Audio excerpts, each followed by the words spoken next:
Hey guys, Ponce here with a bit of a speculative video in regards to Legends of Runeterra, since that's going to be releasing, or rather going into open beta, in a few days. So what are we discussing? Well, Riot has basically said there will be more factions introduced, more cards put into the game over time. I mean, that's kind of a no-brainer. Obviously they will, unless the game totally flops. But in any case, I was kind of wondering, well, what are they going to introduce? I think there's a couple of clear candidates. I mean, there's only a certain or there's a limited number of regions in the setting in Runeterra. Currently in the game, we have Freljord, Noxus, Demacia, Piltover / Zon, Ionia, and Shadow Isles. What does that leave us with? I wrote them down here just to make sure I wouldn't forget any. We got Bandle City, Bilgewater, Ixtal, which I believe used to be known as Kamungu Jungle, but it doesn't really matter. Shurima, Targon, and the Void.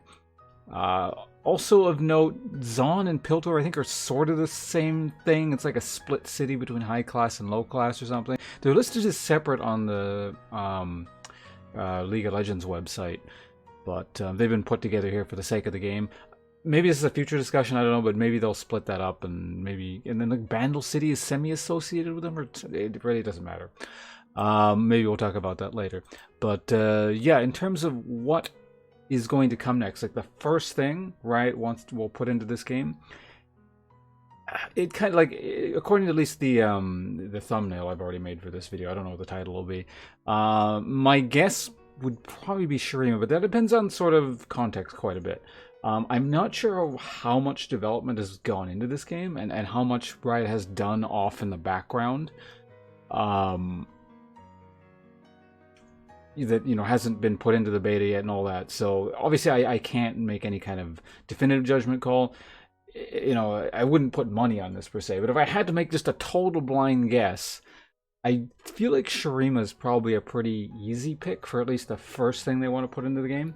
Now, why I would say that is, again, this depends on, or rather I suppose this is contingent on this notion that maybe there's not like a ton of extra work that we haven't seen done in the game, and they might want to introduce something a bit easier. Now, granted, they could make any faction easy to introduce in the game, but I don't know, Shurima seems like it would fit in very nicely without doing too much.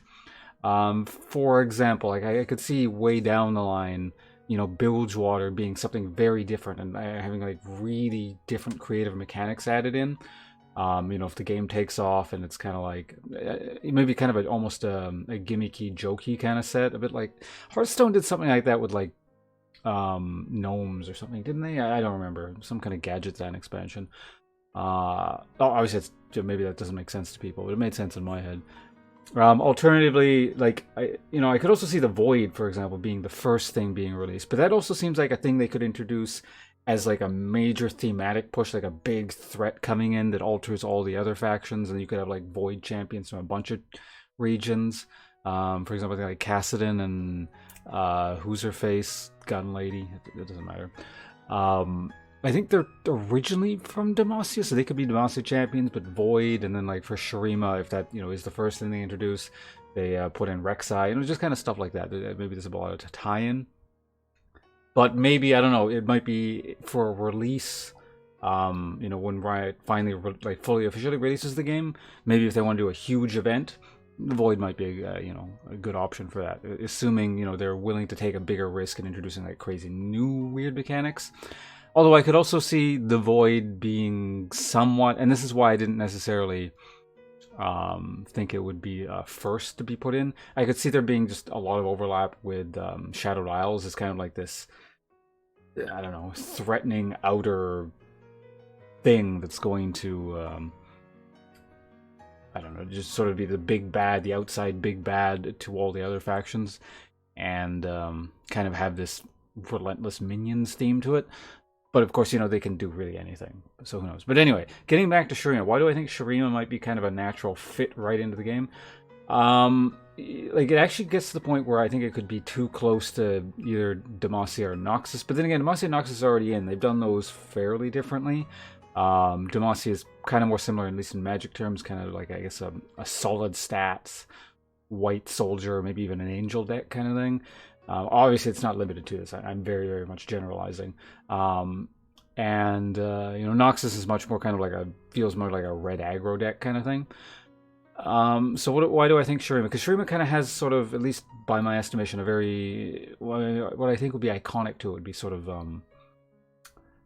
a very kind of solid, and I'm going to use the term relentless again, but let's not confuse it with Shadowed Isles or Shadow Isles, though I suppose there could be overlap depending on how it's done. Sort of a relentless, very solid Imperial army kind of feel to it, but sort of a, if Demacia feels more kind of medieval, maybe sort of in a much older style, obviously, you know, kind of that Egyptian thematic to it. In Magic the Gathering terms, I'm thinking sort of things like a mechanic. So for those who are not familiar with Magic, you have to put up when you're in it. But something like the more modern version of this, I believe, is called, what is that? A mass, I think. So, or in older terms in Magic, I'm familiar with a modular from way back in, what is that thing called? Memnarch and them. Whatever, the Mirrodin, that's what it was called. It took me a minute there.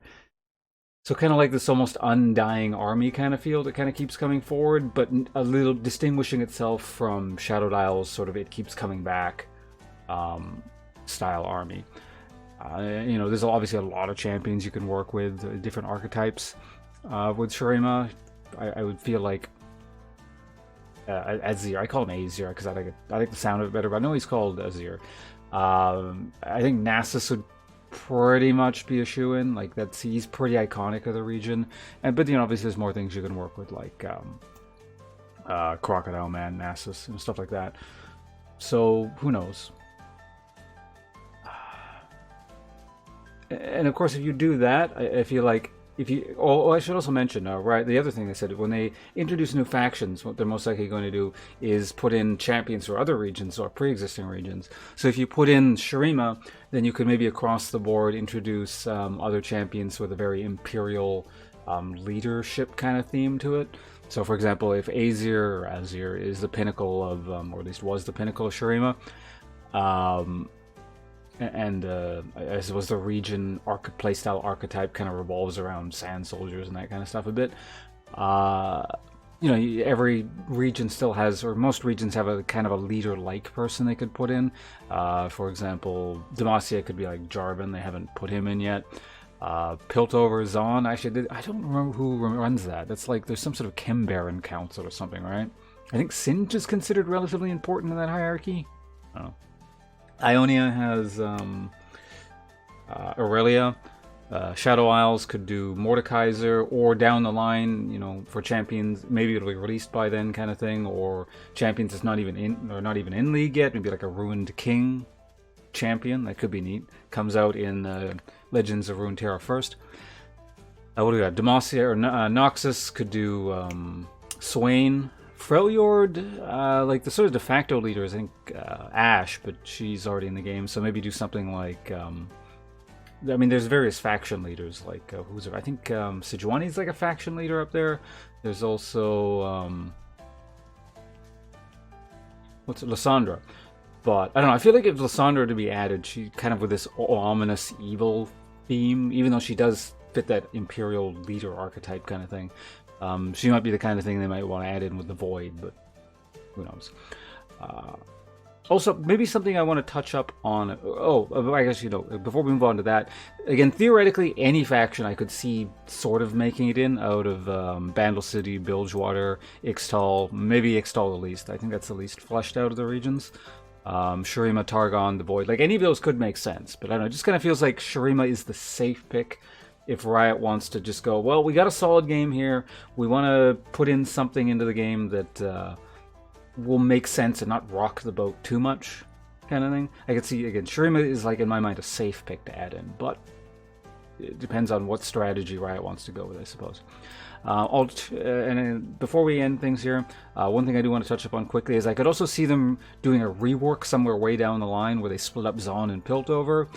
Maybe when they add in Bandle City and they reshuffle where the Yordles are currently and stuff like that. Because right now, for example, Teemo is associated, even though I know he's supposed to be like a scout that moves around and stuff, but he's like originally associated with Bandle City still. Maybe they've retconned this, I don't know, right? It keeps changing everything. Their lore is pretty inconsistent.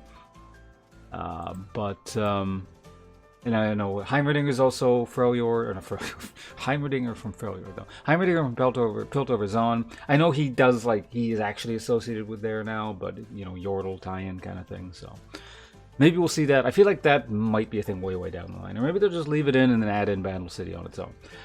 In any case, that's going to be it for me. Just some useless speculation to tide us over while we wait for Legends of Runeterra, which is going to go into open beta officially on the 24th. But if you've pre-registered, you get access on the 23rd. So stay tuned to the channel, both here on YouTube and twitch.tv/mods, because I'm going to be streaming the hell out of that game. See you guys in a bit.